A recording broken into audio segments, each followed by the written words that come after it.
The Sound Off Podcast. The show about podcast and broadcast. Starts now. I do invite people back onto this thing. You know, some people have appeared 2, 3, 4 times, especially the consultants, because they always have new things to say. But I think of, Fearless Fred, like I just see you around enough. I feel like we're always in constant contact.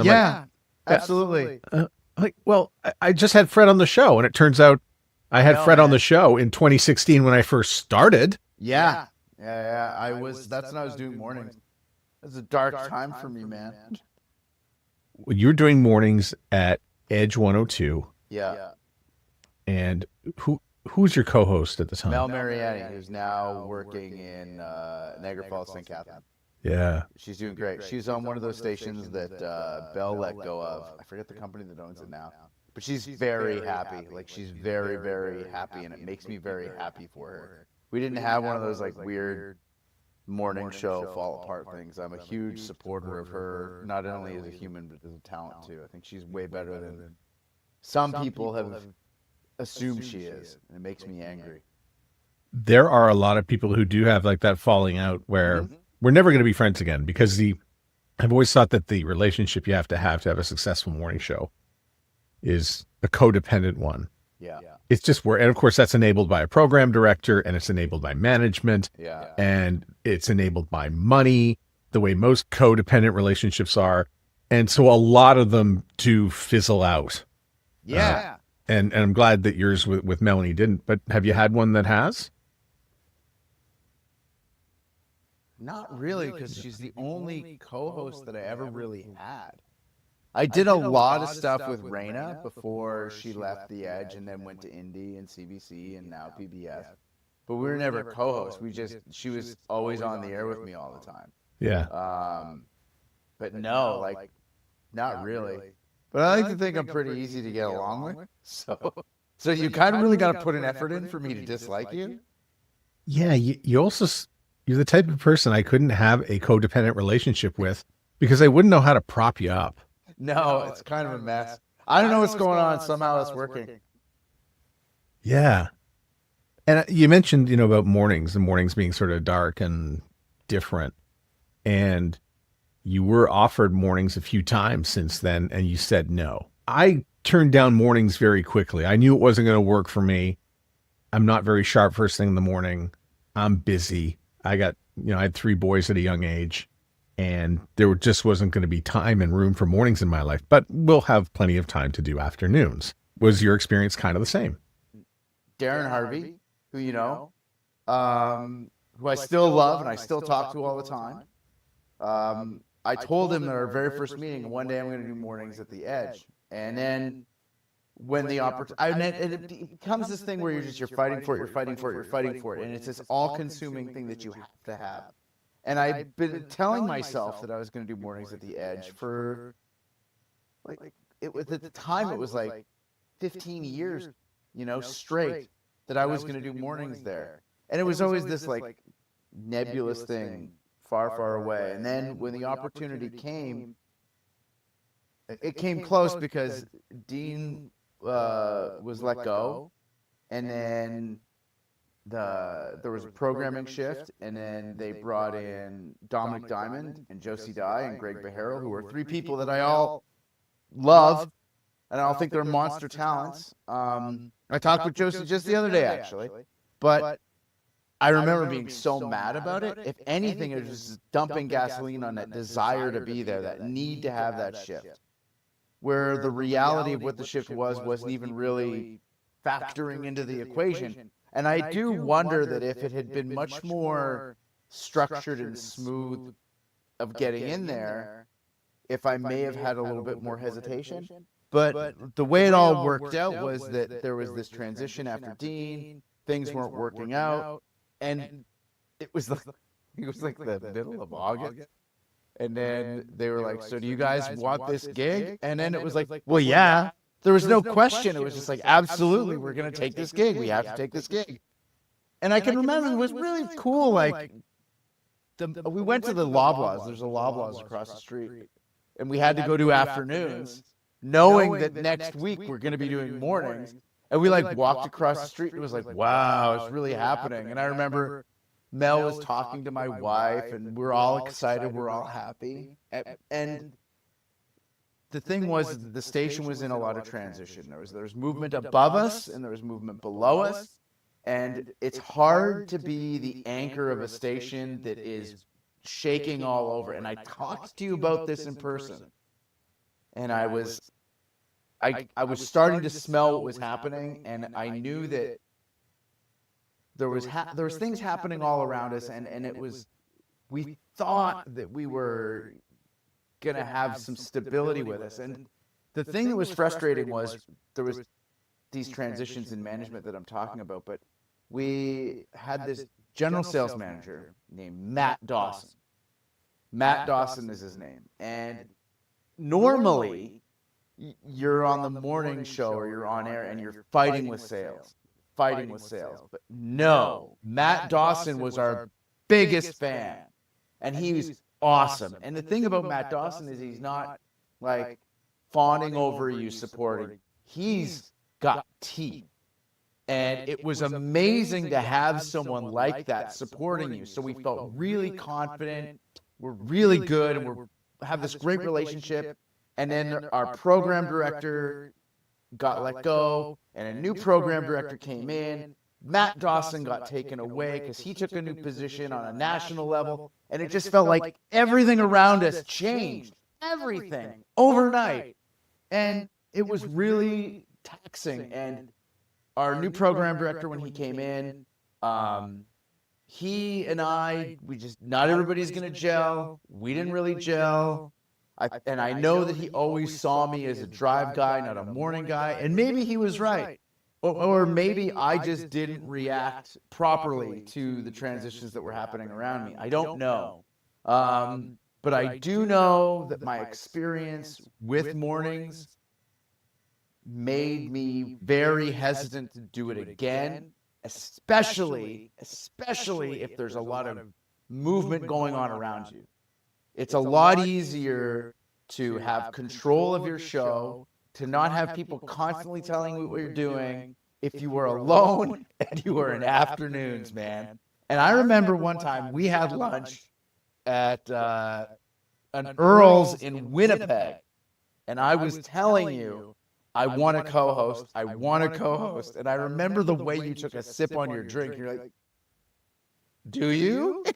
Then it was like, and I'm like, I'm absolutely. Why would you not want to? Because like always listening to you and Jake, I'm like, it's the best. It's lightning in a bottle. It's so good. But then you realize that you can have lightning in a bottle. I think that Melanie and I, when we were doing afternoons, I'm not saying we're magic, but we were pretty good. We were pretty good. I loved the vibe that we had on afternoons, and I think that relationship when we got to mornings shifted a bit. And I think that the sound that we had on afternoons worked so well because we were so much more rested. And then there were factors at play. And I don't know, I felt like as soon as we took over mornings and there was all the changes that were, it felt like it was working really well at first, and then things started to fall apart. And I'm very hesitant to ever do mornings again. Not to say that I wouldn't, but like I'm very not a fan of the idea of it. And you don't need to. I'm sorry, that was a long answer. And yeah, but you don't. I know, but you don't need to. You're here. It's going out. You're across the country. You're on a number of radio stations. It's okay. You don't need to. I don't. Yeah. And I've got great supports around me. I'm in a great Andrea Dunn. I talked about this when I got the award for the syndicated show, and she's a huge factor in that, and I am very lucky, and I'm also old enough to recognize when it's good, and it's good, so I'm deliberately not touching anything right now. I'm straight ahead where I am on cue. I love the fact that mornings might not have been your thing, but I can totally get why.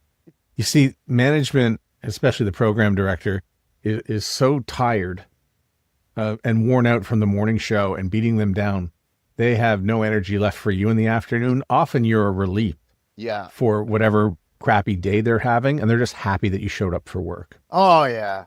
Yeah. Yeah. You know, it's funny. I had this conversation with Jillian Foote, actually. Doing mornings at Q104 in Halifax now. Q104 in Halifax. I love Jillian, and I'm going to get into why I love Jillian and what makes her a great broadcaster and a great human being, because she's willing to give you shit. Can I swear? Yes. So she's willing to give you shit when you need it. But I was saying how it feels like I'm at this point now professionally where you talk about the program director just being grateful you're just there.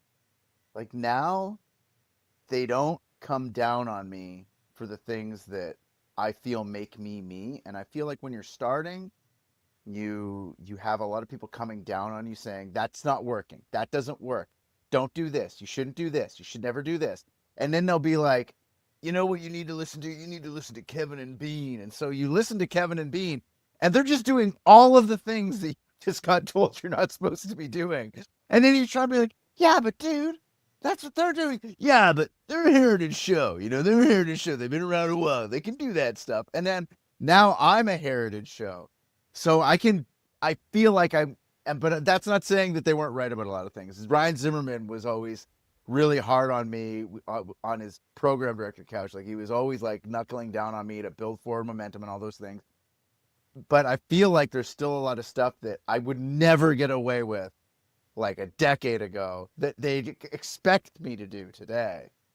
And it was Jillian and I were venting to each other about so much like shit you take when you're coming up from program directors and all that to refine your style.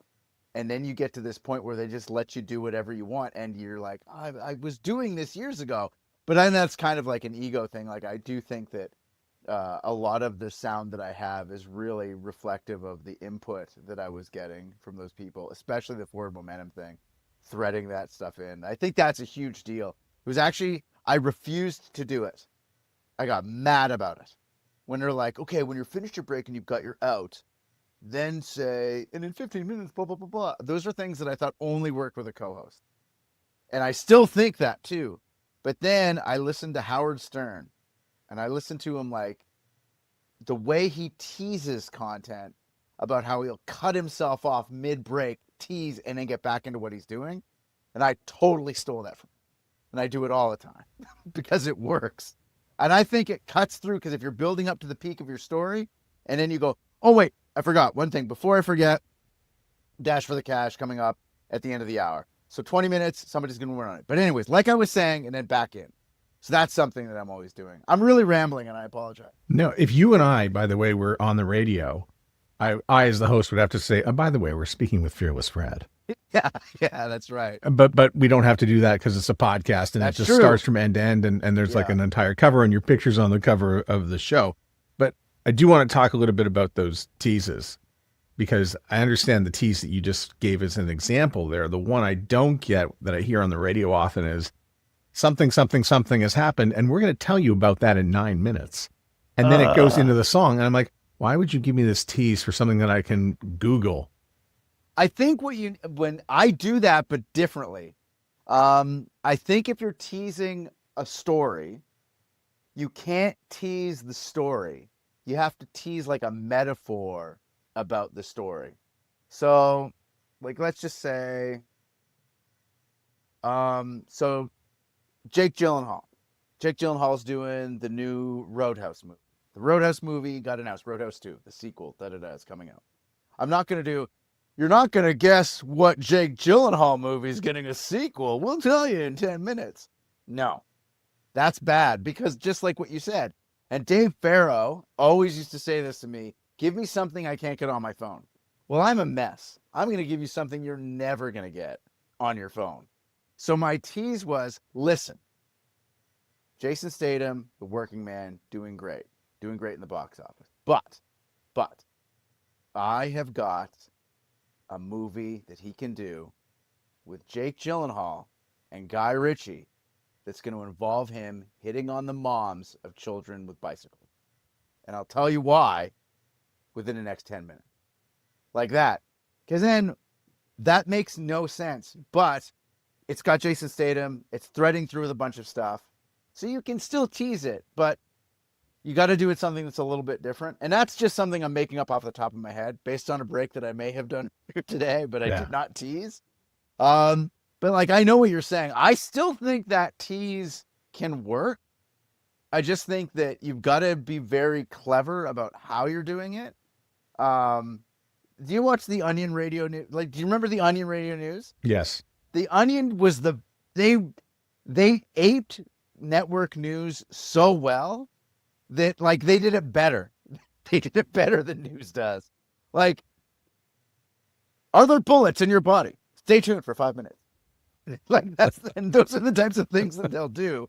And I'm like, that's so good. Like, are there bullets in my body? Stay tuned for more. Like, okay, all right, I'm in. Like, those types of teases are brilliant. So if you've got to be clever in the way you're teasing stuff, you can't give them the meat or give them enough breadcrumbs that they'll just go find it on their own. Yeah. Well, you remember at the Bear once, we ran CFRN news promos in the afternoon. They were spots, right? Yeah. Coming up tonight on CFRN News. And it was Val Oskoski, the people helper, who came on and said, 15 seconds, hey, tonight on CFRN TV, we're going to tell you what to do if your car is on fire. And then so the spot ended. I guess I'm going to say it's get out. Jake said, no, stay. Yeah. And we argued about it for 4 minutes. That's great. Like, to me, that's brilliant radio. Yeah. I love that, like, just off the cuff, brilliant stuff. And I think when you say off the cuff, like, people think that you're talking about like Chumcast stuff. I don't think that's what it is. I think it's like, because you learn, it's like music, man. It's like music. You just learn, bring it home. We're out. Pull the pin. We're done. Yeah. And you just have an instinct for it, especially when you've been doing it with somebody and you just know their sound. Like when I left Dryden, like there, and went to Power doing overnights before BJ and Hal came in, and I would just hang out to watch them do their show and just ask them if they needed stuff, and just watching them do their show to get that rhythm. I profoundly influenced by BJ Burke and Hal Anderson. It's just, it's in the and Ace Burpee as well. Like, being in that building surrounded by those talents I could never be as cool as Jim Jones. So I had to focus on Ace Burpee and BJ and Hal, and just hope that I never said anything loud enough for them to make fun of me. And Hal Anderson is one of those guys that everybody gets along with Hal because he'll find a way to make the relationship work. He put me in my place plenty of times, man. Well, he made the relationship work, but I knew the tears. I knew where I was in that relationship. If I got too big for my britches, he had no problem putting me in my place. Yeah. And I deserved it because I'd been fired so many times before I got there. I needed somebody who was going to put me in my place. You only got fired twice before, and then you got fired in Port Hawkesbury. Yeah. Where else get fired from? But when you're fired at the beginning of your career and you have nowhere else to go, like if I got fired today, like I'm pretty sure I would find something a lot quicker. But when you're doing like swing in Port Hawkesbury and then swing in Dryden, Ontario, no one's going, oh, this guy's got it. Let's give him a shot. He's great. No, especially in that era when it was like everyone had those like big voices. Everyone sounded good and they sounded smooth. And I remember getting to Winnipeg and the first time listening to Power 97, it was Psychedelic Sunday with Andy Frost. Like, those are some pipes. And then the next morning, listening to Jim Jones, who his delivery was just so smooth. Like, he was so cool. He sounded so cool on the air. I could never do that. And just the right amount of sarcasm to deliver the hoof to the schnutz when required. Beautiful. Absolutely beautiful. I just hear like the little punchlines that he would put out there. That's great. Your house looks like a Joey's. Yeah. Yeah. It's so good. Yeah. One time he was like, I remember this.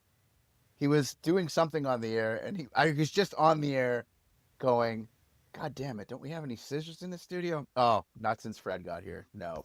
And they just moved on. And I remember, oh, shit, it's so cool. It's so cool. Yeah. Yeah. I mean, and being prepped, by the way, I mean, being prepped in the morning versus the afternoon. I just remember not being prepped for the morning show. And it's because my idea of prep was really just consuming life before 2:00 and then taking it and going on the air. That was prep. We had a system. So watching Dean Blundell prep, by the way, I was always amazed at the level of prep that he would put in. And when I was at the Bear, the Paul Brown show with Paul, Uke, and Jillian, super prepped show. And then when I got to The Edge, they had this such off the cuff vibe. You're thinking, oh, well, they just roll in and have a time. But Dean would be there till 12:31 every day, prepping for the next day. And I remember talking to him and he goes, I'll do all this prep and then I'll come in the morning. I might only use half of it. And I'm like, well, when do you get here? He goes, 4. I'm in at 4 every day. He goes, sometimes if I've got like a bar gig or something, I might not even come home.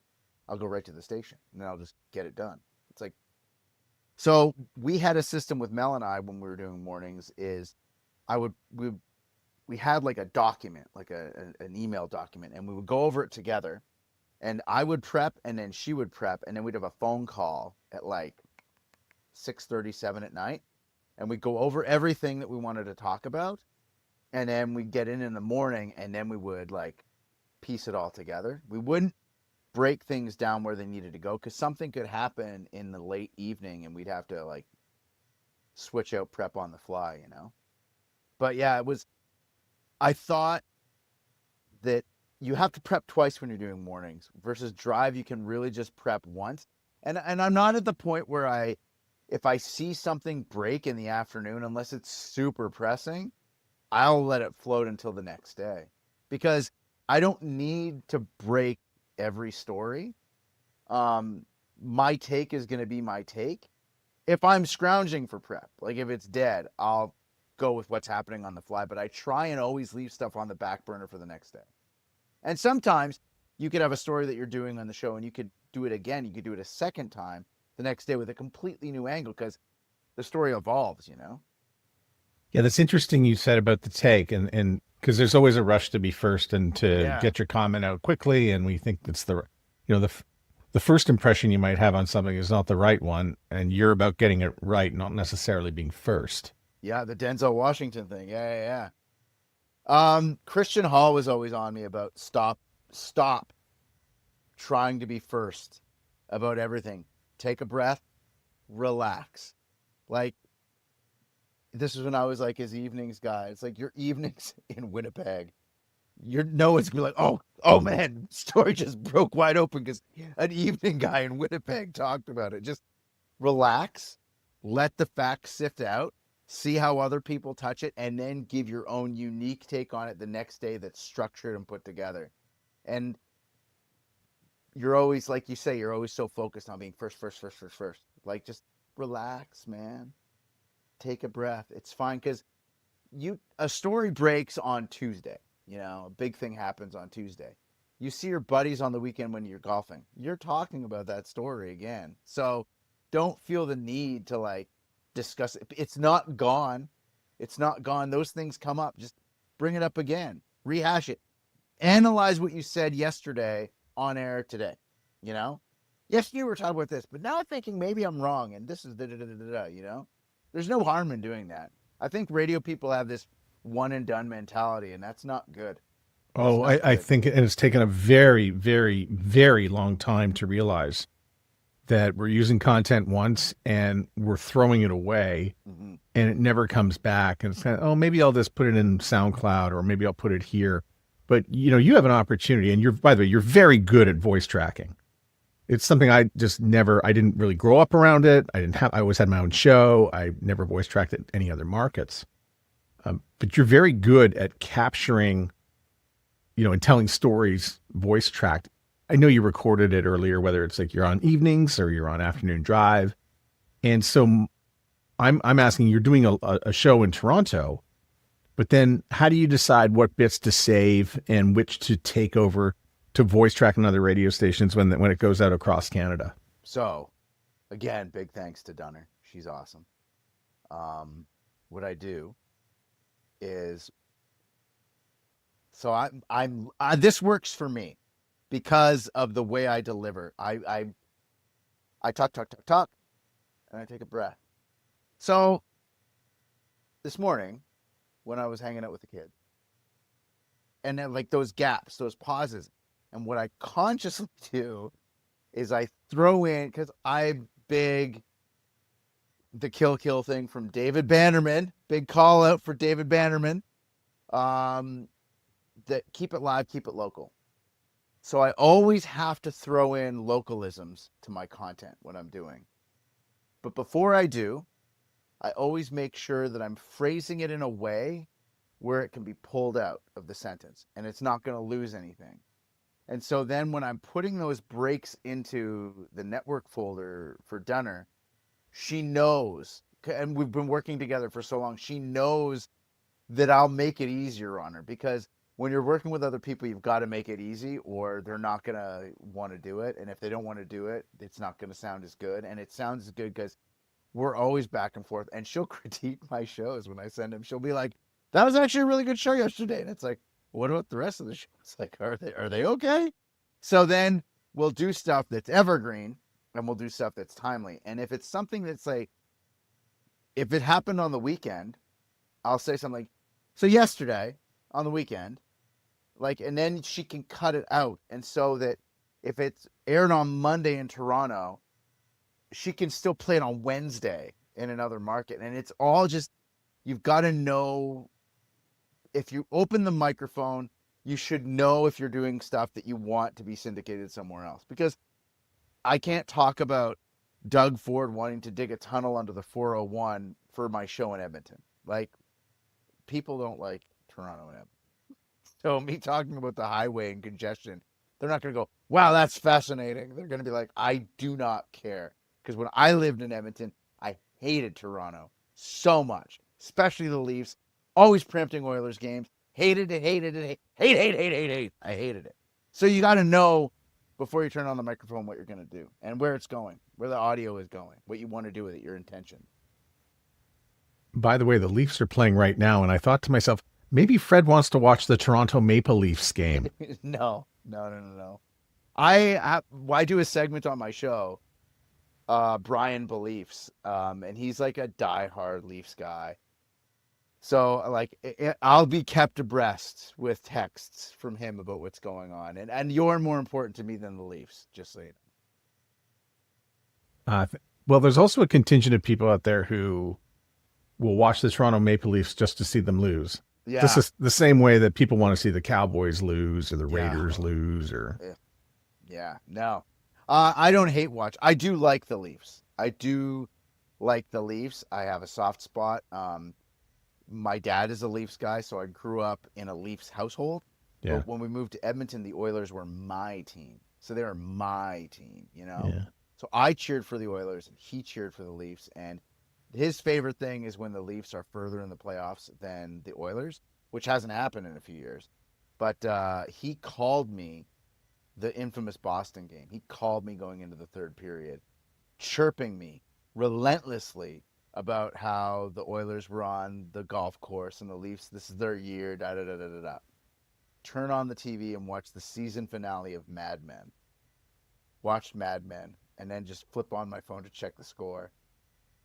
I lost it. I called my dad and no answer. So I know he's avoiding me. So I call again. My mother answers the phone. He doesn't want to talk to you. Put him on the phone. Get him on the phone. And he just came over and hung up the phone on. And that was it. Great day. Yeah. You know, that was 12 years ago, that infamous 2013 meltdown to the Bruins in one period. Yeah. What a meltdown. It wasn't even one period. It was like 5 minutes. And people don't even talk about the other notorious meltdown, which was against the Montreal Canadiens in 2020, coughing up a 3-1 lead against them. Yeah. And losing a game in overtime and then melting down. Yeah. It's wonderful to watch. Yeah, it could be. Yeah, I would say, what's interesting is when you're in Toronto, like you'd think that everyone like lives and breathes for the Leafs, and not really. I'd say like half the people in Toronto hate the Leafs because Toronto isn't from Toronto. They're all like they're transplants like me. They've all got their own team. Like I like it when the Leafs do well because it's good for the community, and I think that when you're talking about being on the air, I'm very obvious that I love the Oilers. Like I'm very obvious that I'm Yeah. an Oilers fan, but I never ever dump on the Leafs when I'm on the air. I'll make fun of, but you always run it through that filter of if they do good, it is great for the community, it is great for the businesses, and you take that angle of that's very genuine of it's good for the community, and that's just good radio because you got a lot of advertisers that want that team to do good because they're hinging money on it. So that's the angle that I always take when I'm talking about the Leafs when I'm on the air because it's true. important. Yeah, it's true though. Like, I mean, the Winnipeg Blue Bombers are not my team. I don't really care too much about the Winnipeg Jets. I'll take in the odd game, but the people around me and the city is happier when they're winning. Yeah. And it's just much better. Yeah. And Absolutely. Listen, I mean, the Canadians are my team. I grew up 3 blocks from the Forum. That's going to be tough to squeeze out of me. I spent 8 years in Edmonton, and I totally get the Oilers thing, much the same way you do. Yeah. Right? Like that's my team in the Western Conference. If the Oilers play the Jets, I'll be fairly conflicted. It's tough. Yeah. Yeah. I love the Jets because when the Jets left in the 90s, that was when Peter Pocklington was talking about selling the team and they build the whole owners group and all that stuff. So as an Oilers fan, there is always a love for the Jets because it was like when they left, it was like, we're next. Oh, no. So it's hard to dump on the Jets, man. I have crazy theories about the Toronto Maple Leafs and why they don't win. But you would be well suited to answer this because you're not a crazy diehard fan. I think the media, I think the Toronto Sun, I think sports radio really brings the team and the expectations and, how much they really believe in these players to such a high level that they're destined to fail. Right. As opposed to Montreal, where the Journal de Montréal is going to give the captain a C the next morning in the paper and call him out. Yeah, I could see that. I think there's also a lot of I remember Dave Bookman, who had a great way of describing it. The Leafs opened the season and they lose like 5 straight. And then they win 3 in a row. And after that third win, everyone's like, plan the parade. It's happening. Plan that parade. Like, plan it. And then it's when they lose again, it's outrage. How dare you? How dare you? So it is akin to that, but it's never like when there's never so much a worship, but as a like, how could you owe me? You owe this city. Like, it's this weird thing. And I think, honestly, when you want to talk about weird theories, I think it starts with the games and the way that they are produced.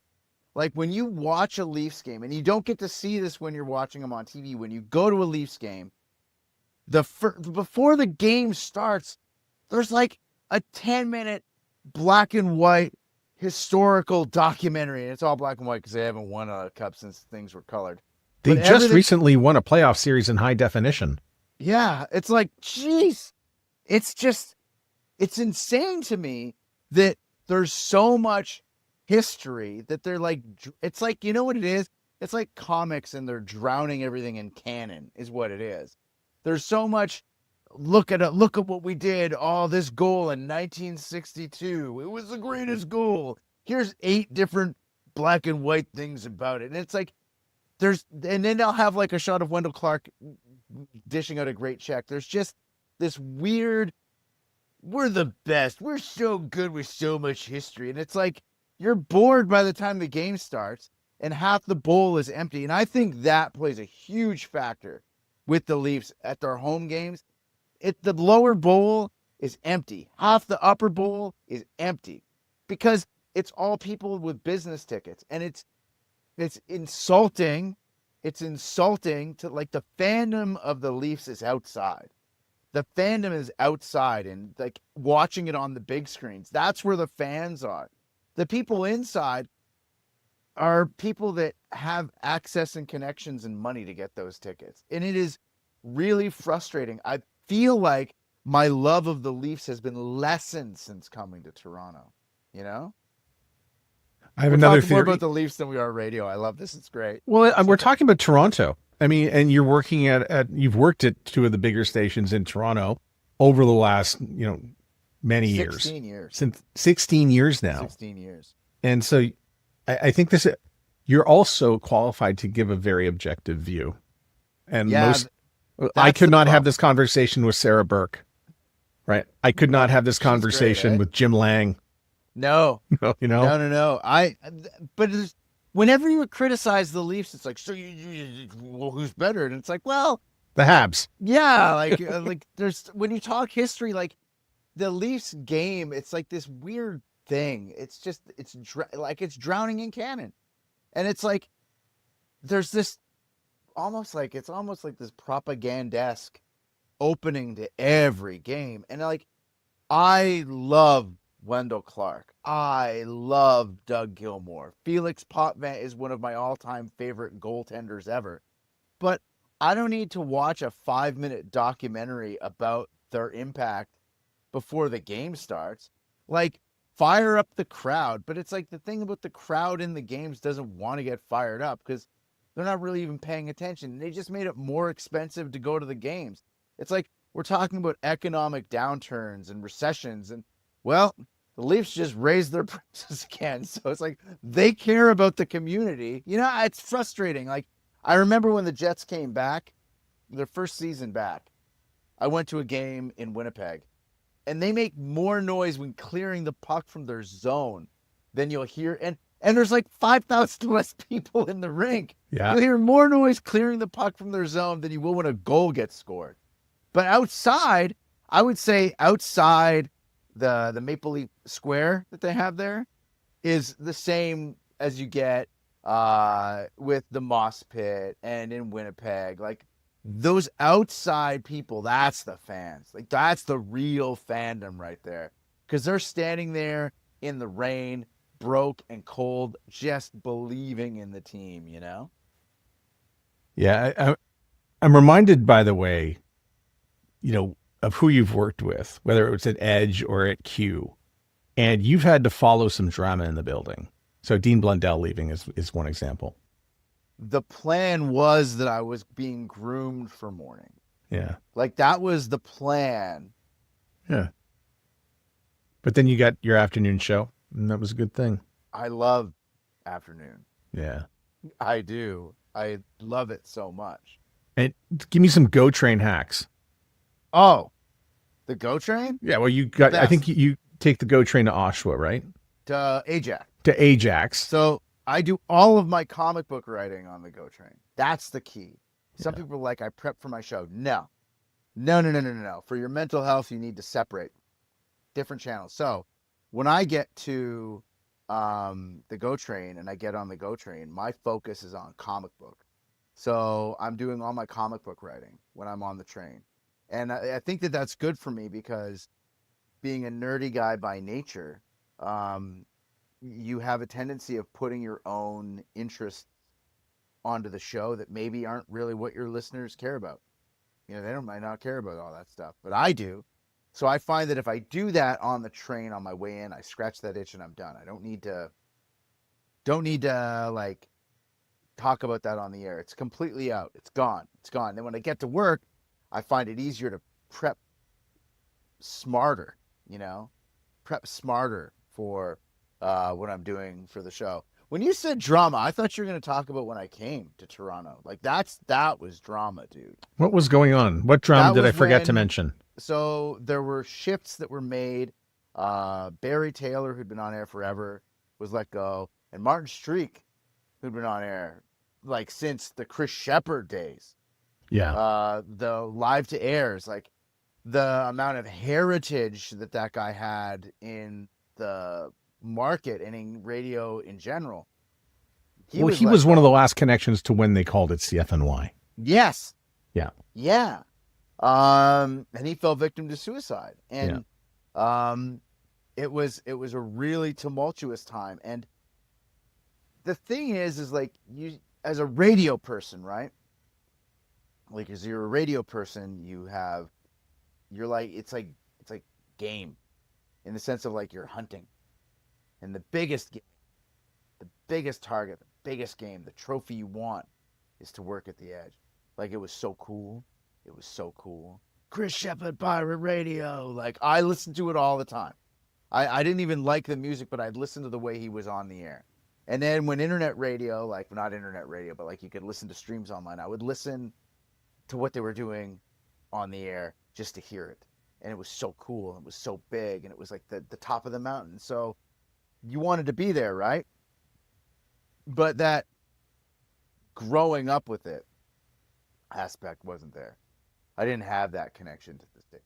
Yeah. And I found it difficult when I got here with the abuse that happened to handle it. And I was like, I took it personally, because I felt like I've worked my whole career to get here. Because I did, like I said in my very first job interview, I said I was going to work there. And then when Martin passed, it was like Martin was let go. So when he was let go, there was all this anger because of, like you said, he's that last connection to the CFNY days.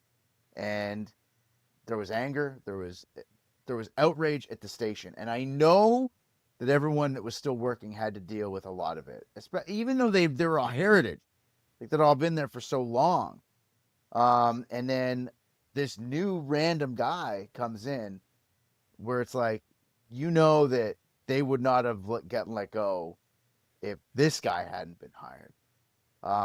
And that, to me, like, nothing that has happened since, anything that has happened even remotely touches that. And I think the reason could be is that I've got tools, like mental health tools, that I learned to deal with when all this stuff went down.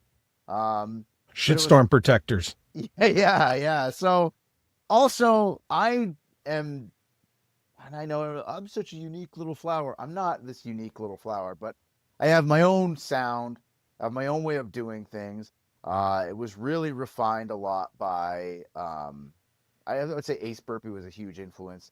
And it was much more,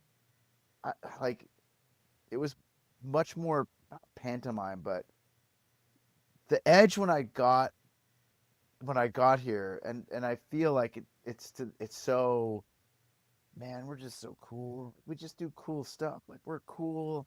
And Dean was just like, don't even step into my yard. I will eat you for breakfast.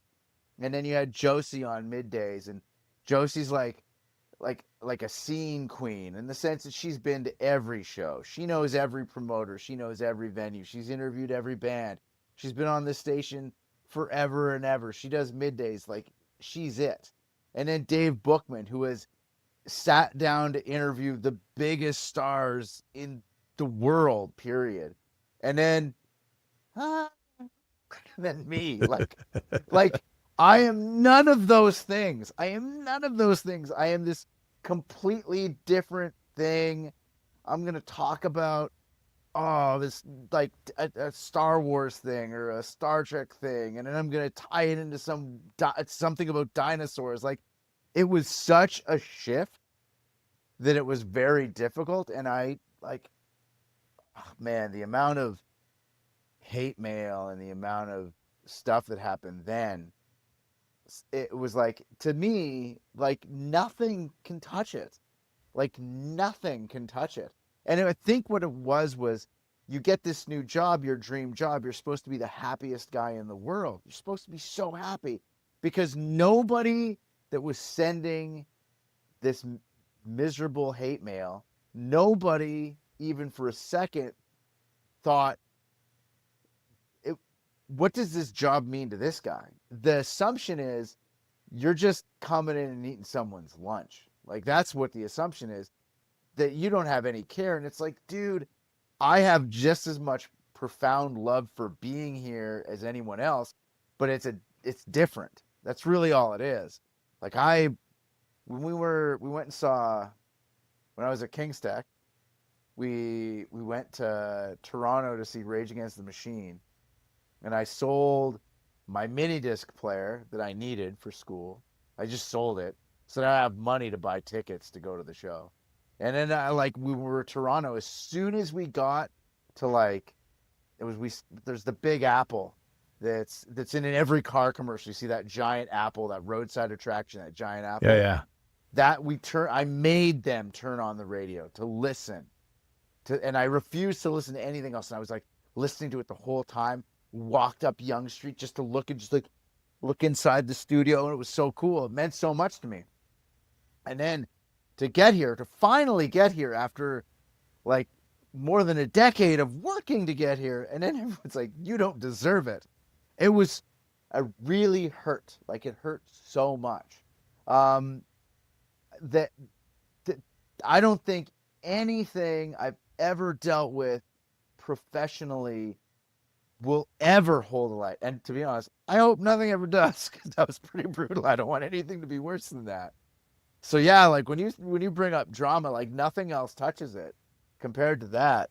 And it was, and I have to give so much love to Dean Blundell, because he didn't need to be nice to me at all. He didn't need me. I'm nothing. I am a nobody. And he is like the man. Like, he is the man. And he was bent over backwards nice. And I think what it was that I was such a weirdo that he was just like, what is going on in that brain? Like, sometimes he would talk to me about like, so what are you thinking about? What's going on? I was like, the Blackest Night event with DC Comics right now is insane, dude. You got to be reading it. Well, what's the Green Lantern? Okay, so why? And then I would try and explain to him, and I could just, when you're talking to someone, you're like, they're really trying. They're really trying here. But and he would always check in with me. Our first Christmas in town, he invited me and my wife over for dinner. He was very focused on making sure that I was coping with things, and that no matter how bad things got, he'd be like, buddy, it's going to get better. Like, trust me, just stick it out. You're doing great. He was so supportive, and it's weird because he has this reputation as being this really mean guy. But I honestly don't know if I would have been able to last without him being the guy that he was, because he made it possible for me to handle all this, because knowing that he had been through stuff similar, look where he is now. I've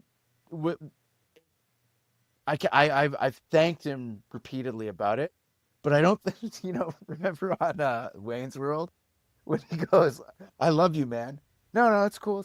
No, I really love you, man. Like, I feel like I'm that when I talk to him, because I'll see him this summer, and I'm like, listen, man, I want you to know, like, it really meant a lot to me. Like, it really meant a lot to me because it was there. I didn't talk about the Jillian Foot thing. That's another thing. I know. Well, you started, and then yeah. I'm terrible at broadcasting. I'm sorry. It's a podcast. There's no rules like this. We can. So Jillian Foot is in that category. Yeah. I put Jillian Foot in that category for very specific reasons. We went to college together. King's Tech. Yeah. I'm 1 week older than her exactly. And when we were in Edmonton, she was doing mornings and I was on evenings. And I went through this breakup, and it was kind of a messy breakup. It was a very, very messy breakup. And I was so emotional and so wah. And so pity me, blah, blah, blah, blah, blah. And my attitude was in the toilet. Like, I was probably close to getting fired. And this is why I know it's probably close to getting fired. Because morning show gets like 3 weeks of vacation around Christmas. And so Jillian is gone. She's like in Nova Scotia. And she calls me while she's on vacation from Nova Scotia while she's hammered. And I'm like, hello? And she rips into me so hard, dude. Like, about how I'm insulting everyone that I work with because I'm not taking it seriously, and they're all working so hard, and I'm just acting like I deserve it. I have this amazing opportunity, and then she keeps leaning on this. It's insulting. I'm insulted. Like, I'm mad. I'm insulted that you're acting like this. And I remember being like, man, I must really be shitty for her to call me up and tell me off like this. And it was like a great wake up call. And I remember leaving and being like, I gotta stop being such an idiot. Gotta get my life together. And so then I turned it around, like I clocked the show, and I would come in to sit down with the boss like every day before my shift to go over my prep, and trying to like learning how to articulate like local content. Like, all my prep had to come from local sources. Like, I had to watch the new newscast and write down prep from it and find a way to make those stories work. And it was all because Jillian. And I think that catalyst, that turn, when I started doing that with my prep and the way I did my show, it changed everything for me. Because it used to be you try and find the weirdest, wildest out there stories, but then it's like, what does that mean to anybody in town that's listening? So then what you do is you try and find a way to make everything local.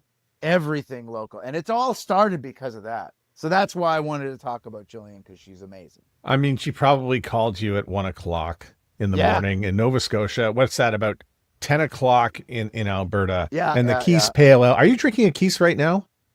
No, man, I'm drinking Moosehead. Loose, baby. Oh, I was just going to mention that the Keys goes down differently in the Maritimes. It does. It does. You were always all about the Keys, because I made you start putting me on your email list when I was like working in Port Hawkesbury, and I was like this nobody, because it made me feel cool. Because then I've got, it's Matt Condell sending me fucking emails, coolest guy ever. It was before newsletters were a thing, and I think what it was. You talked about what the Bear was doing. Yeah. The music shifts. I remember when the new Tool album came out, you talked about how like listening to Tool's cover of No Quarter in your minivan was the raddest. And it made me feel so good. Like, I remember quotes from it. Like, I'm creepy, I'm sorry. But yeah, like your breakdowns, and you'd always talk about soccer and leave me alone, I'm having a Keith. And I'm like, that was, I think, the way I finished the email to everybody is, leave me alone, I'm having a Keith. Yeah, I remember that. I didn't start drinking Keiths because you were drinking it. That's weird. That never happened. I was just excited that I could get Keiths in Edmonton. Yeah.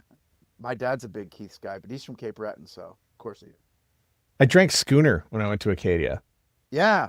Old man beer. What was that about? Well, you know why I'm drinking the Moosehead is that like presidential pack that they did. Yeah. I'm in this really big like rah support Canadian. I got like a new beer from Mill Street today, a local brewer, but I can't drink it on camera. Keep it secret. Got it. Yeah. You mentioned your dad. You took him to a Bills game. Yeah, man. How much fun was that? Oh, I got really emotional, dude. I got super emotional. Mel Mariani, her husband, came with. He's a huge Jets guy. And we're always talking we're going to go watch a Jets-Bills game together. And then my parents are getting older, and they were coming to visit. And I wanted to take my dad to see a Bills game because it's our year. Because it's our year, obviously. Every year. Every year. It's our year. And Nicholas Pickles, former host of Video and Arcade Top 10, he does mornings in Buffalo. And I've messaged back and forth with him a few times about other things. And I know that he is the in-stadium announcer for the team. And I messaged him saying, listen, man, I'm not looking for free tickets. I'm not looking even for a deal. I would just really like to get good tickets, not pay out the nose through a scalper or anything for them. I'm not asking for, if it's inconvenient, don't do it. Don't do it. But then he goes, so what game did you want to go on? Want to go to the Bills Jets game? And it was like, we're doing this in like September, so we don't know what the season is going to be like. And he goes, I think I can hook you up. And then it was explaining like how my dad is coming, and it's like, I go, I'm not saying it'll be our last opportunity, but there's not going to be many more. And I'd really like to make it a good game. So like good seats, I'm willing to pay. So we were on the 40-yard line, third row, on the Bills side. And then he got us on-field passes for the pregame warm-up. But we were on the Jets side of the field for the pregame warm-up. Tyler Conklin said hi to us. And I like Tyler Conklin, even though he plays for the Jets. He's a great tight end. He's fantastic. When I play Madden, he's always good. All right. But so we were on the field, and I was having the best day. It was so awesome. And being there with my dad and watching the Jets get destroyed.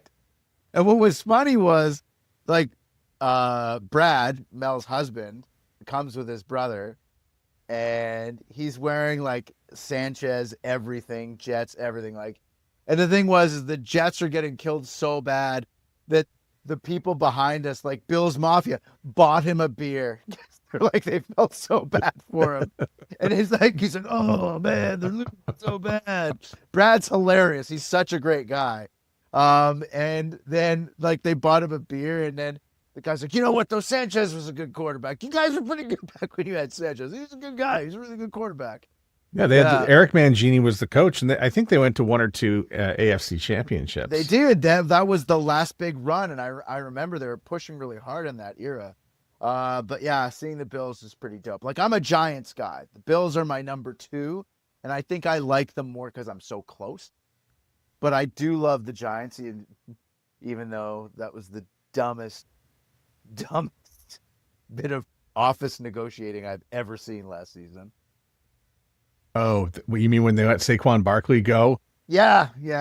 And even the kid is a better manager. Yeah. For his dad's career. Dad, go get the number 2 draft pick. Whoever Washington took Jaden Daniels, right? Yeah. It's like, go get him, Dad. You're only going to have this job once. Yeah. The kid just wants his dad to keep the job. Yeah. Like that. What a joke. And you know that those moves get made in program director offices every day. Yeah, across North America. Yeah. Dumb shit like that. And it's like, trust me, this guy's got it. They're good. I was the Daniel Jones for the Edge. I'm assuming a lot of people thought. But no, I stuck around. I'm like, you talk about all these movies and all these things happening. There are times where I feel like a cockroach. I always say that to Joanne Wilder, that I'm the cockroach. I'm surviving. Somehow I'm still here. I'm in the hallways, thriving. Yeah. Joanne Wilder is someone who's seen it all, man. Oh, like she can write a book. You can write a book. No, like I'll write the foreword to her book. Okay, but she's working with someone like Joanne Wilder is a huge deal, because you kind of take a read from what's happening in the building based on what's going on in middays for me, and the way Josie ran her show versus the way I ran my show are so different, so dramatically different. And when I went to Q, like, it's Q107, man. Like, it's kind of a big deal. Yeah. Like, and you, to walk in and do drive there is huge. And so was very focused on always making sure that Joanne, like that I shut my mouth. When Joanne talks, I don't talk. I just listen. She says things. She's got insight. She's done it. She's been doing her shift my entire career. So I have nothing to say to her. I cannot tell her anything that she does not already know. So I shut my mouth and I listen, because she's Joanne Wilder, and yeah, that's it. Yeah. So she's got it all figured out. So huge impact on me when I got to.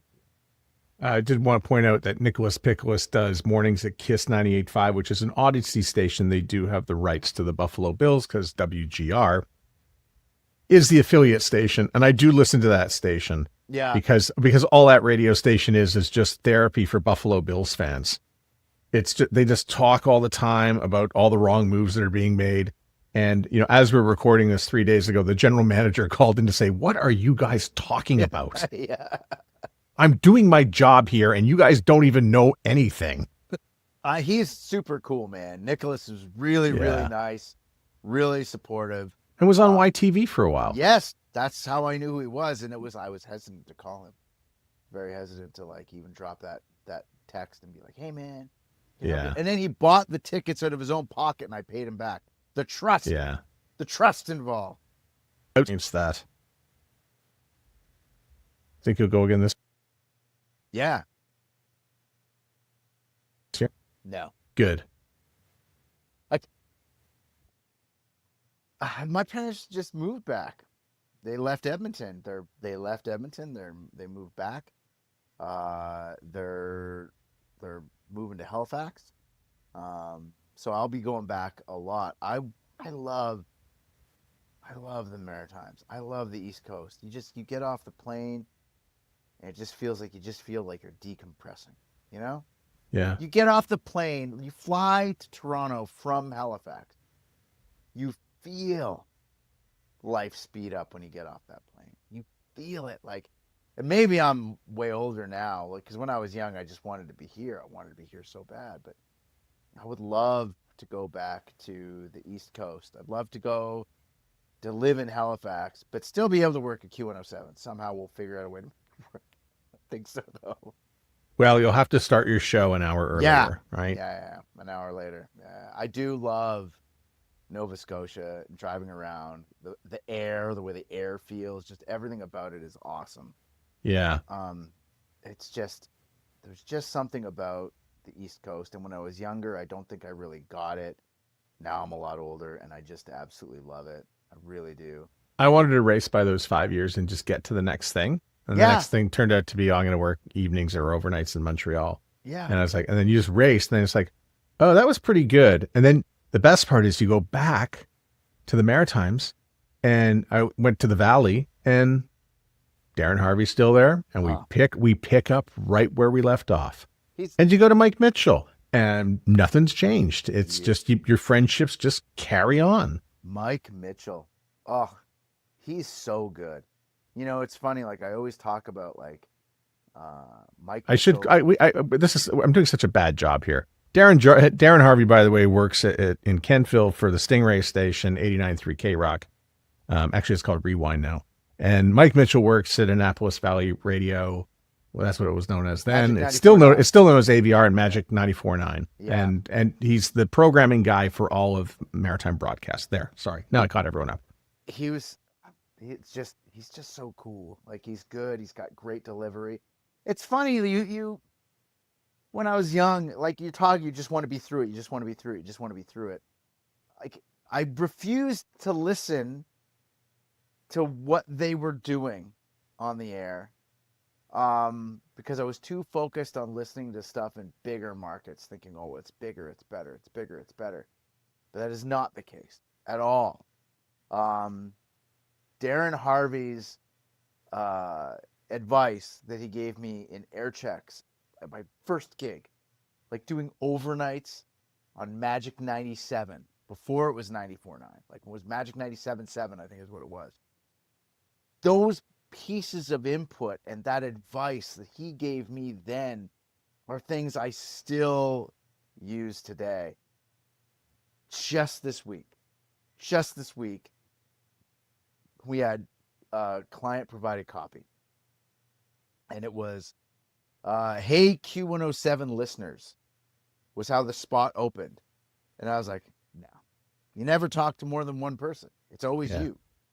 That was my first air check lesson from Darrin Harvey. That was and I remember it.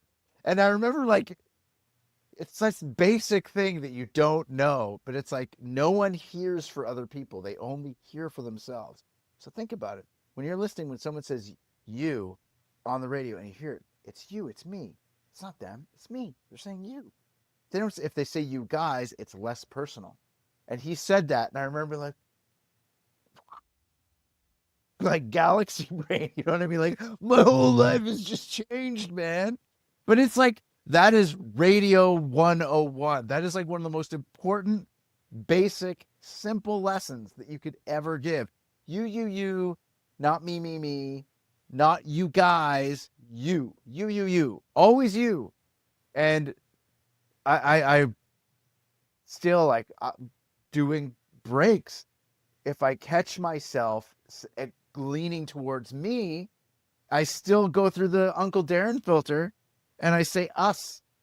Like, listen to this idea. Look, we're going to cash in huge. Me and you, we're going to cash in huge. Like, I'm always giving my business tips on air, my ridiculous business ideas.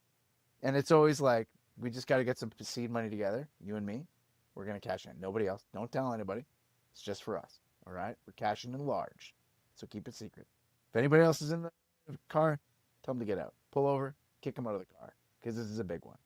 And it's like, there's 3 people in the car. All 3 of those people think I'm talking to just them. And the other 2 guys have got to get out of the car. But it's like, you don't think about that. And then Darrin Harvey was the guy that told me that. And it's probably like, it's one of the most important things you'll ever know to do in radio.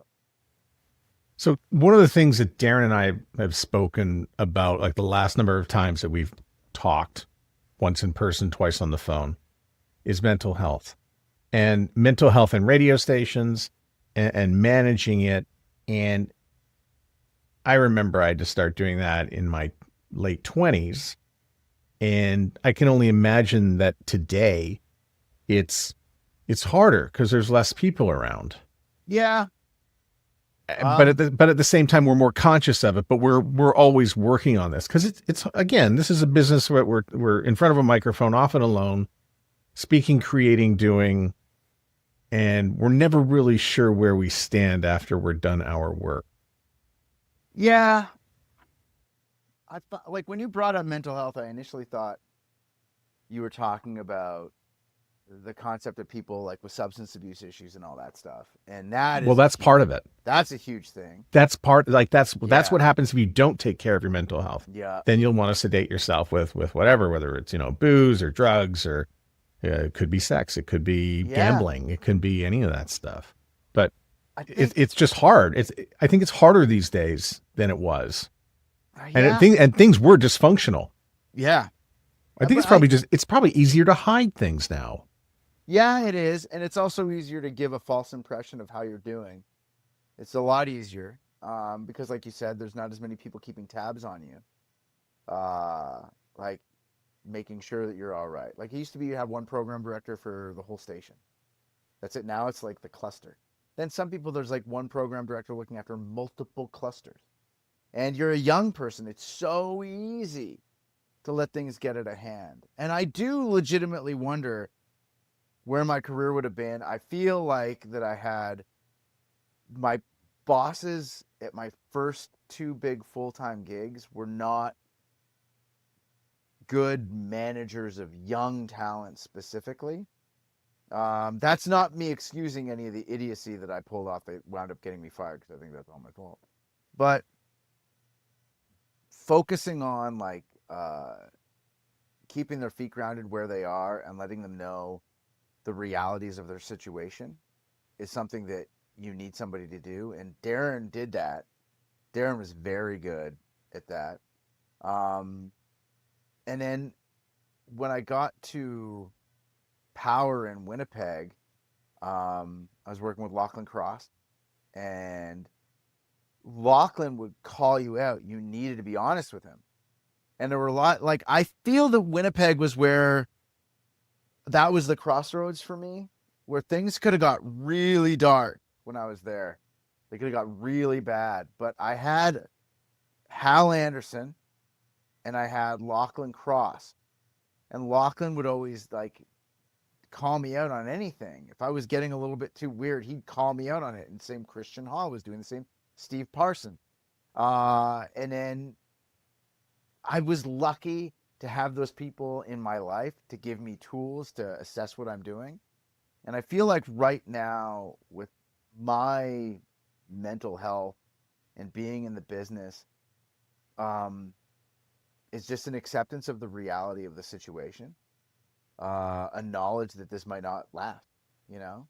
And you get to Toronto and you see so many people that think this is how it's always going to be. Like they think that this is made in the shade. It's never going to end. It's never going to stop. And then it stops and they have no concept of who they are outside of the room.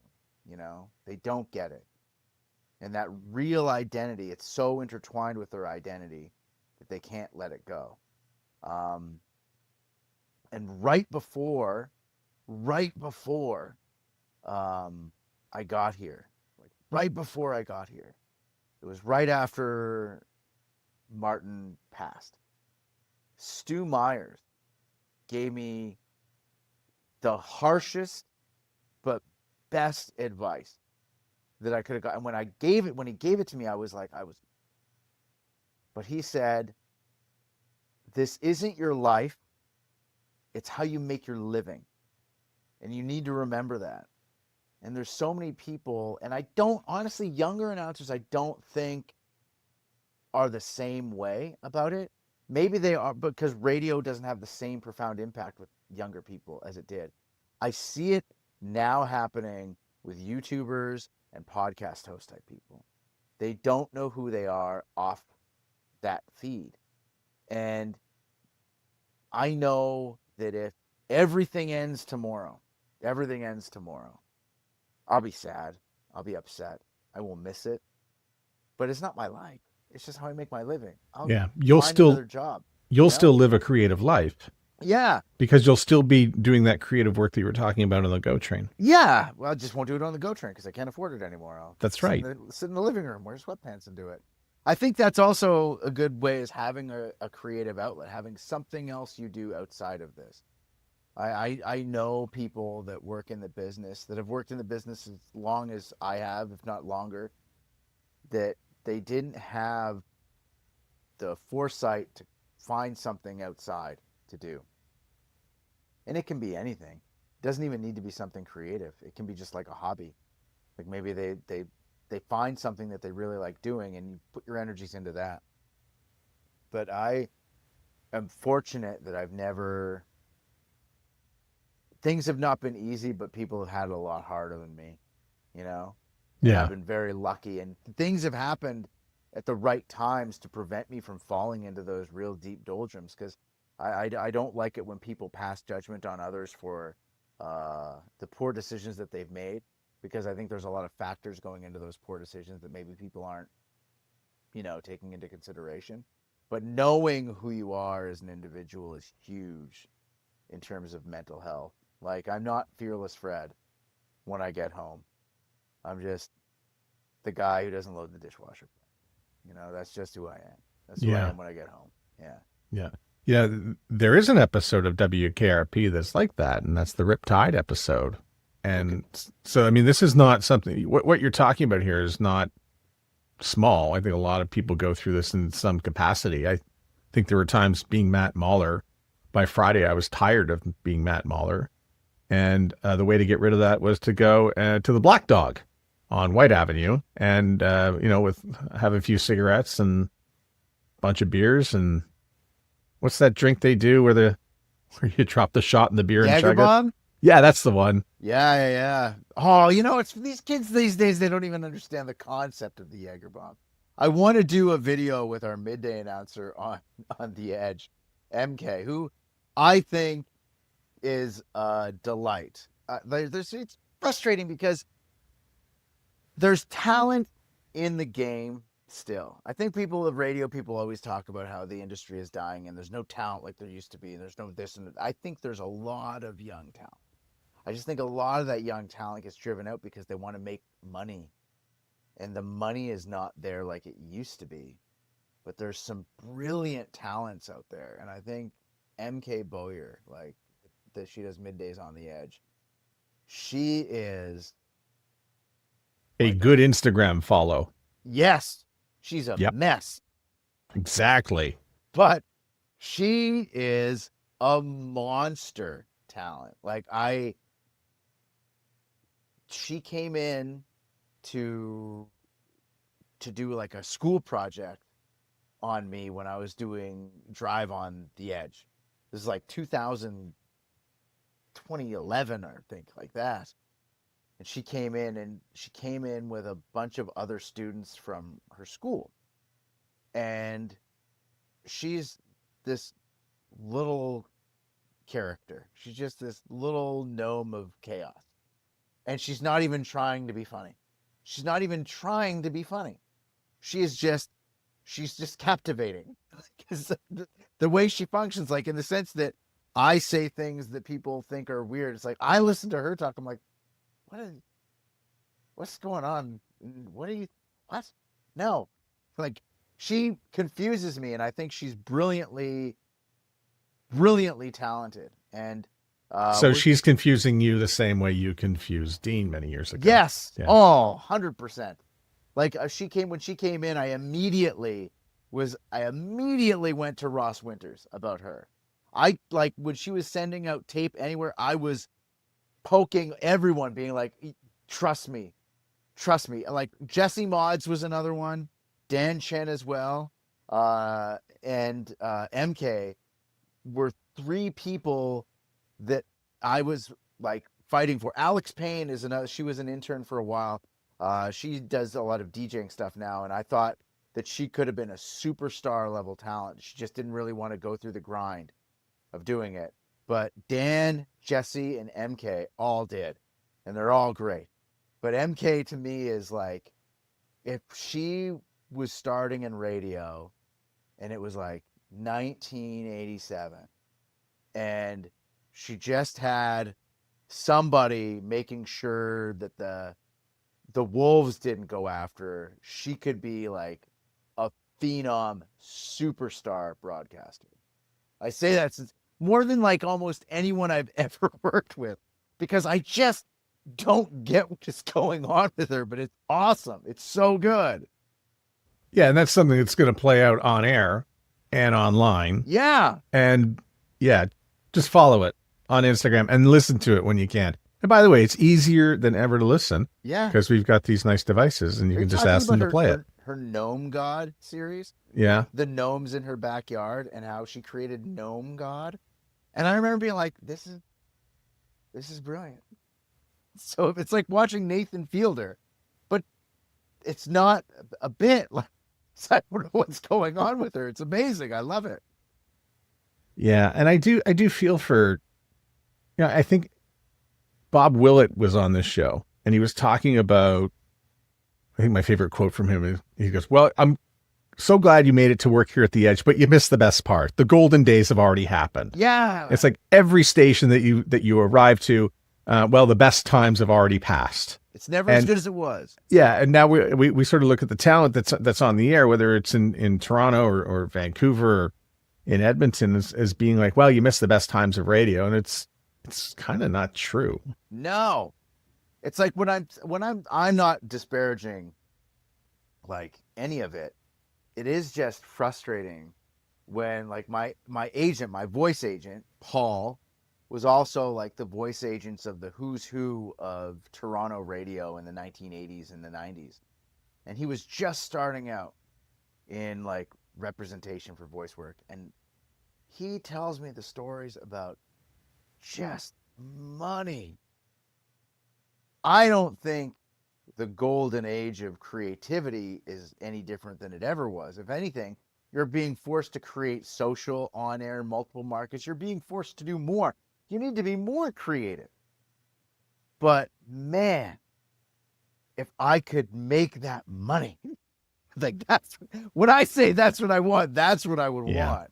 It's true. The money is different. Yeah. It's everywhere now. Yeah. It's online, it's on the air, it's spread out amongst so many different places. Got to get into like AI. I got to make an AI robot. And that's where the money is, apparently. Those guys were all filthy rich. That's what I got to do. Well, I was reading today about OpenAI. They're not really making any money. They're not about the money just yet. They will be charging for it one day. Yeah. But they got to figure out what it does before they start to sell it. Seems to be money in there, though, Oh, there's a lot of people driving nice cars, Matt. Yeah. By the way, I think this is how you and I got to start the conversation of, hey, can you come back on this show and talk? Because it was going to be about AI was what we were going to talk I'm about. not a fan. I know. I hate it. I do. I hate it. I really do. And here's why.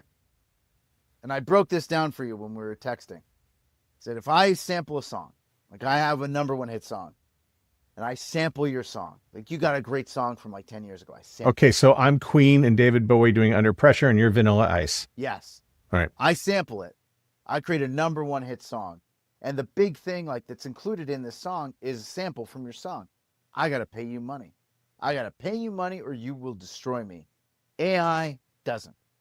They harvest like copywritten stuff that like is trademarked that people have made, and then you don't pay anybody for it. Like generative AI, period, end of story, cannot exist without IP theft. Like, and people can make all of the arguments about, yeah, well, that's just the way it is. It's like, it's still wrong. It's still wrong for the people that have had. Okay. Yep. Sorry. If I go to the Acadia Library to write my paper and I cite something from a book from about the assassination of Abraham Lincoln and use it in the paper and I attribute it, is that stealing? Because that's pretty much what's happening when I'm using ChatGPT. No, that's not what's happening when you're using ChatGPT. When you're using ChatGPT, it is taking a sample from tens of thousands, millions of people's work that they might not even realize is being harvested. And when you're giving a citation, that is automatically referencing who you did it, whose work you're taking and incorporating into your own and using it to prove a point. You know what I mean? I don't think it's the same at all. And it's frustrating because we keep being told this is the thing. But you do a voiceover for a video game. Okay? You do a voiceover for a video game. Then they make you say a bunch of stuff, and then they use that to create background audio, talking, vocals, etc. They don't even need you anymore. You're taking away a livelihood. And people can be like, that's just the nature of the game. You can argue that all you want, but it's no, that's pure theft. That is. Yes. But no, what they do is by the way, I already had a client do it and say, we're going to pay you $50. We don't need you anymore. And I said, I liked it better when I read it fresh for $500. Yeah. So that has happened. And I think that's one thing. But if on ChatGPT, I go in and say, tell me something about Fearless Fred, and they listed, well, Fred said on the Sound Off podcast that, Gillian Foote called drunk one night and they had it out on the thing. And there was that incident. If it's just cited, that's all you've done is just lift it from my show and say, well, I heard on this show that happened, and it's cited. That, like, to me, if that was what was happening, I would be a lot less upset about it. But that is not the problem that we're seeing right now. Is we are seeing every creative field get utterly decimated. And once again, it is taking things that people haven't given their consent to be used. And working in comic books, this is like a huge thing right now. Yeah. Well, in literary and books, I think there's something here. And what really is frightening to me is that you've seen the way people have been polarized just by real people posting things on social media. Now, you're in just like 2 years, like a third plus of the content that is going on to Facebook is AI. It's AI drivel. When you're going to have somebody who does not have the tools to discern what is clearly pandering nonsense versus what is written critically, analytically, and then they're getting 500 articles of this pandering garbage versus one thing that's written properly by somebody who's being like critical and analyzing a situation. It's like I shudder to think how manipulated people are. And what really irks me is they're bringing this AI into the classroom. So they're already paving things down to just force feed you nonsense. Like it really is. I think it's funny. Like I remember watching the Terminator. You watched the Terminator, and This is what we were trying to yeah, stop. yeah, it's like the line being like the science fiction author writes the hell machine, and it's like I wrote this as a warning, billionaire tech guy. I just did it. I created the hell machine, and it's like no, you were not supposed to create the hell machine. Like there's and it's like you could go like Pandora's box is another perfect example. I mean, they don't there was I was reading this one interview with these Finnish guys. They have like a tech company in Finland, and like it's a security company. And they were talking about how they use AI to detect algorithms and fraud in banks, and how what they've seen come because of that. They were explaining how these guys at like OpenAI and ChatGPT, they create these things not even really knowing what it's going to do. And just be like, and it's like, really? That's that's not a good plan, guys. It's not a good plan. There was always people in the back alley. Hey, let's start a fire. Yeah. Hey, now throw some crud on it. Go to one public school. Go to one. It's bad. Bad. And the particularly with like the creative fields, like I think that we're the beach, but I think what comes after the beach is where the bad stuff is going to be. And I think by the time it gets past the beach, where everyone, this is the weird thing, is that everyone seems to think that it's not going to affect them.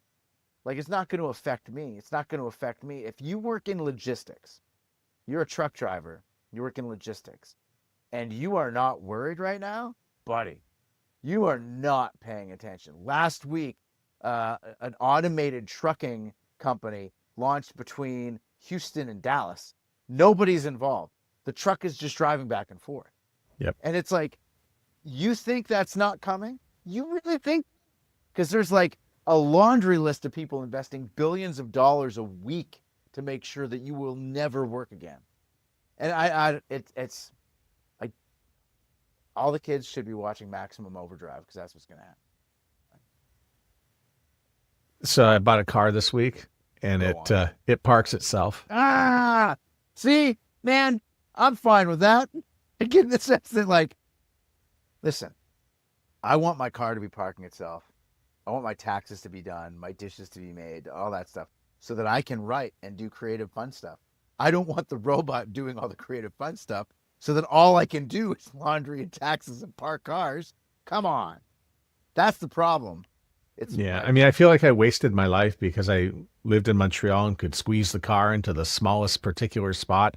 And I thought it was a great skill. Yeah. And then I don't need that anymore. And I thought it was very important to learn about all the releases of U2 and Bad Company so I could recite them in Middays on the Bear. Yeah. And, now we have Wikipedia. We don't need me anymore to do Middays on the Bear. That's where you got to find something that you can't get on. You got like Wikipedia is not spitting out one of MK's weird ass social media videos. Let me tell you that. Like that's the unique talents I think are still out there. The era of just rip and read is gone. Like it is gone. Done. It never should have lasted as long as it did. Yeah. My worry with the ChatGPT is we're going to lose writers. The first question I would ask everybody in an interview is, can you write? What do you write? And if it was no, I was like, okay, they're going to have a different angle to be on the air and to really survive. Yeah. It was going to be different. And you need to know how to write if you want to be in podcasting, if you would want to be on the air. You've got to know something about how to construct the bit from scratch, because you can't let the computer start you off on this, because then you're behind. All Google is and ChatGPT is really the mean. You haven't done anything once you've asked it to do something. Maybe it got you through the first 50% of something and you can be well on your way, but maybe it didn't give you the best start either. Yeah. I get really, really defensive and annoyed when someone's like, why don't you just use ChatGPT? Like, No, man. Like, I create something that's yours. That's not just a Frankenstein of something somebody else did. There's no soul in it, Hmm. and that sounds so goofy to say, but Well, I feel let me like when put it. people are comparing, people use it's like vinyl and CDs, man. And it is completely different. So for this show, I could unleash the beast and let it write the summary, but I have a relationship with you, and it doesn't understand that relationship. And I'm like, I want you, so I'm going to write the show notes and be like, hey, listen, Fred and I go back. Let me tell you how Fred and I go back. Let me tell you how we met. Let me tell you, right? Make it less embarrassing for me. Make it less embarrassing. Why would I make it embarrassing? Because, man, it is embarrassing. I was talking to my son about this. Why is any of it embarrassing? It's just What's the embarrassing part? not embarrassing. Because I would write notes so that when I called you to get advice, I didn't sound like an idiot because I was so scared. And then you don't remember this. This is why it's embarrassing, because I'm creepy and I remember details. I called you to ask about like how to get another job because I'd been fired from CBS. Right, from Port Hawkesbury. Yeah. Yeah. And I called you, and it's the MTV Video Awards or some shit on TV. And I'm like, I was like writing things about what was happening on the show, and I'm like, I got all these notes. And I'm like, yeah, and then this happened. And you're like, yeah, I don't watch that shit. And I'm like, oh, next page. Like, go to the next page. My notes about other things that I can bring up to talk to you about. It was embarrassing. Like, it's embarrassing now, but I was so desperate, so hungry. You know what I mean? Yeah. You know what's embarrassing is going through old air checks. I've got cassettes over on the floor. You're probably on some. I probably am. Yeah. I just should sit down with a case of beer and just go through them all. And I'll probably hear some of the weirdest stuff, because a lot of it is either from Shom or from Magic 97 or from probably the Bear. Yeah. Yeah. You used to do this great thing that you'd put callers on together, but you wouldn't let them know they were on air together. Yeah. And then they would have to like figure out that they were on air together. Yeah. That was always like, I stole that. Totally stole that from you. Oh, that was a fun one. I totally stole that. I would do that at the Edge when I was there at the beginning a lot. It was great. So the song would end, and there was like a beep that would happen on the phone, and they would both beep together, and we put them together. Hello, hello, did I win? Who's this? Yeah. And we would just record it. We did reaction. There's reaction videos that we see all the time on YouTube. But I think Jake and I had a really good one day where we would say, man, I got to tell you about the Cleveland Steamer, but I cannot tell you what a Cleveland Steamer is. But you can call us and we'll tell you. And all we did was play people's reactions all day. Yeah.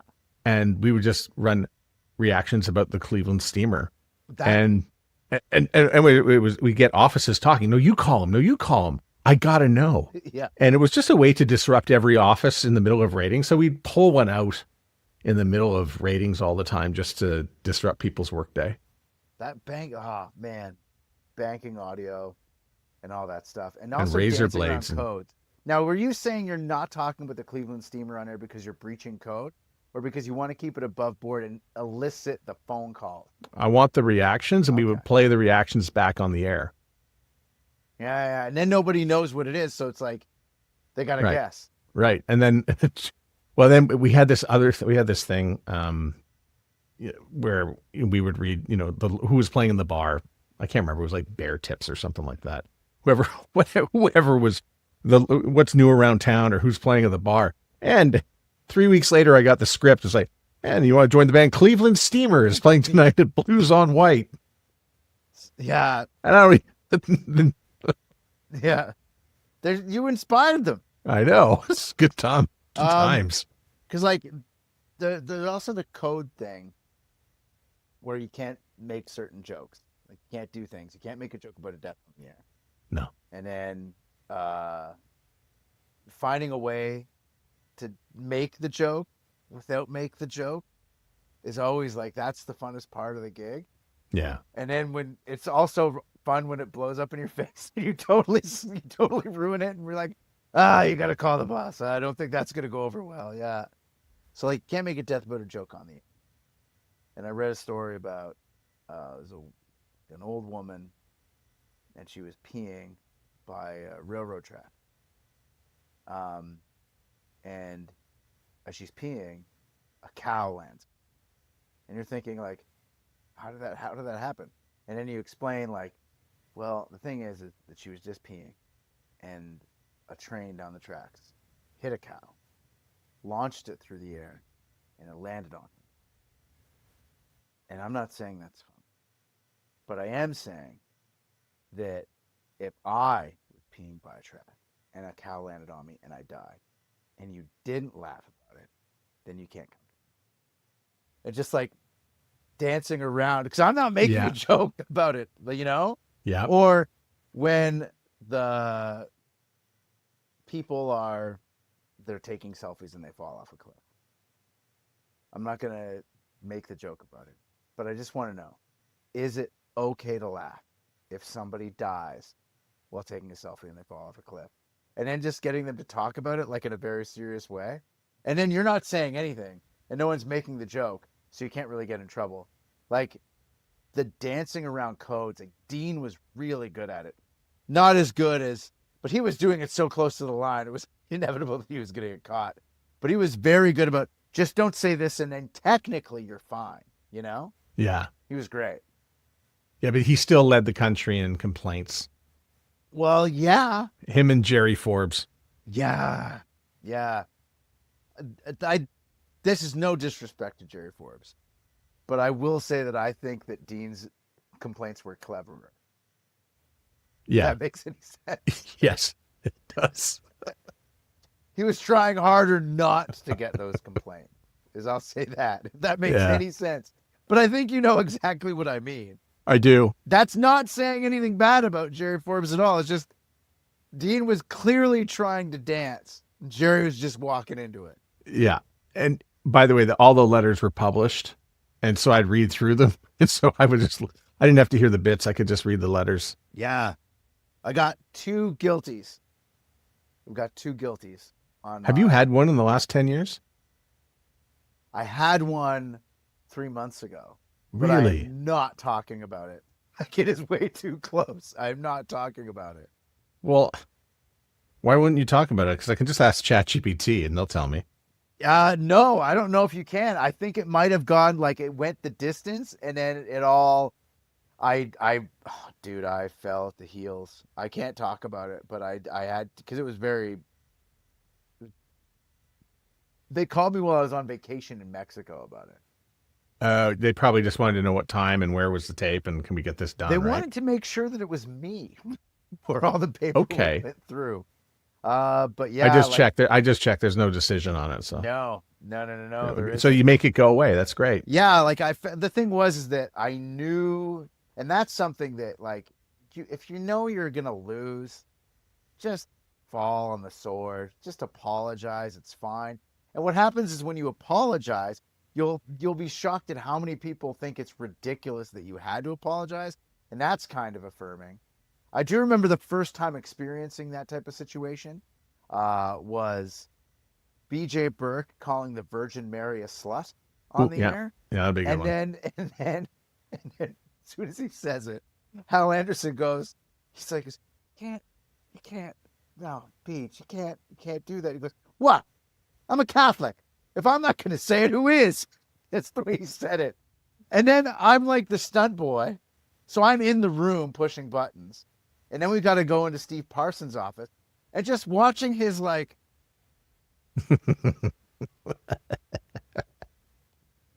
and then, like, BJ's so relentlessly saying that it's okay because he's Catholic and he's allowed.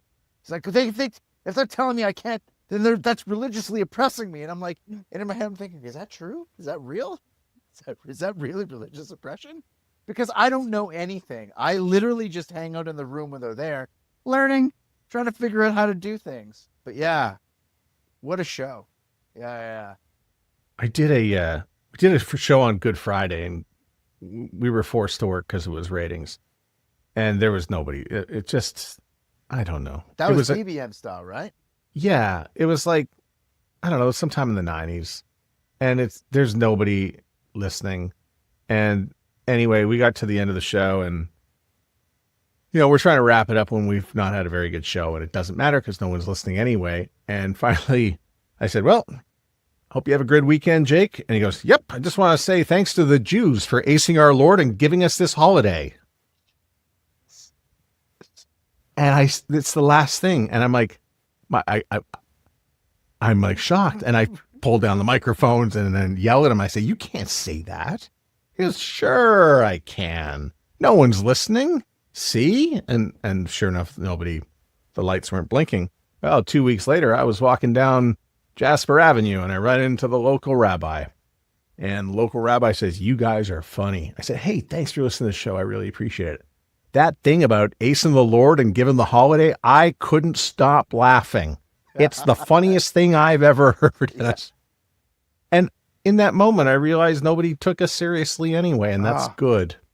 Yeah, man, when I got to Q, I thought for sure that it was going to be made in the shade, man, in terms of complaints and people being mad about stuff. But I don't think I've ever dealt with a more sensitive audience in my entire career. Like they want you to know that they're there. They're there. Yeah, there's something about Toronto. Yeah. It might be just, I don't know if it's the politics in the water. You know what it is? It's weird because they'll talk about how offended they are about everything. Yeah. Like that they're offended about this, that how dare you. One time I said, I referred to Bad Company as a classic. And the guy was like, what, are you trying to make me feel old? And it's like, they'll go off like this. But then without the slightest sense of irony, they'll refer to anyone under the age of 50 as a fragile snowflake. And I'm like, you're upset about everything. Yeah. Yeah. It's wild. I looked at my traffic for the podcast and how most people arrive in the search terms that it takes for people to get here. And a lot of it is 640. And so people are punching 640. And then 640, by the way, is the third station where Fred is, because it's Edge, Q, and 640. But a lot of it just gets piped through 640. And so if I've had a guest on this show that worked at that station at some point, just the traffic comes screaming through. I think people are sitting around Googling all day for things to complain about in Toronto. Yeah, man. That wouldn't surprise me at all. Yeah, it's genuinely is. It's something, I'll tell you. 640 is it's something, I'll tell you. Now. Kelly Catrera was like, I loved. I've already given all the solutions for the Toronto Maple Leafs. But it just feels like it's just getting angrier and angrier. I don't know. Yeah.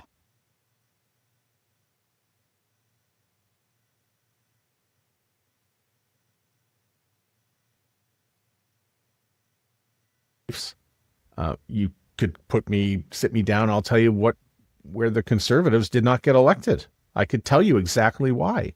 And it's that anger and the inability to be pragmatic on situations to open your tent a little bit and let things in. But by doing that, you don't get clicks. You don't get attention. With all that stuff, all the likes and the shares and stuff like that, that's all the currency to media these days. And it's like cocaine. It's like, and you wake up the next morning and you feel like shit. You're hungover, and you're angry. And that's what we're doing every day.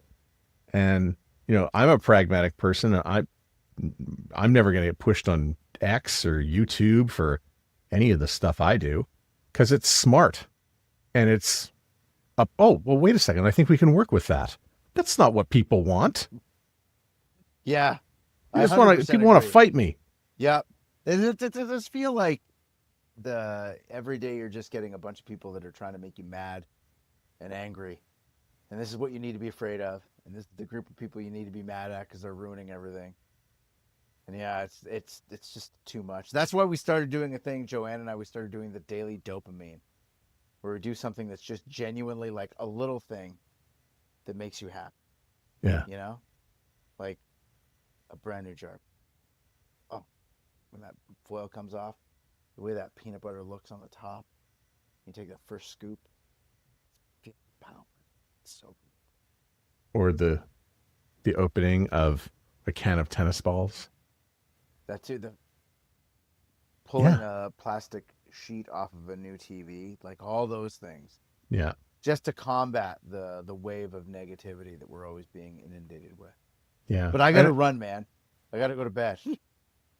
Are you joking? No, I'm exhausted. I've been up since super early this morning. And you just think you can just end this podcast right now? Yeah. Well, I kind of gotta. I thought so. Like one more question. Yeah. Give me and I'll sink it. Oh, you want me to ask the question? Yeah. First of all, I want to ask you why you're going to bed when the Oilers are on TV and playing a playoff hockey game right now. I can't watch it. I can't watch the game from home. Like, I can't watch the first round. I got to go to bed.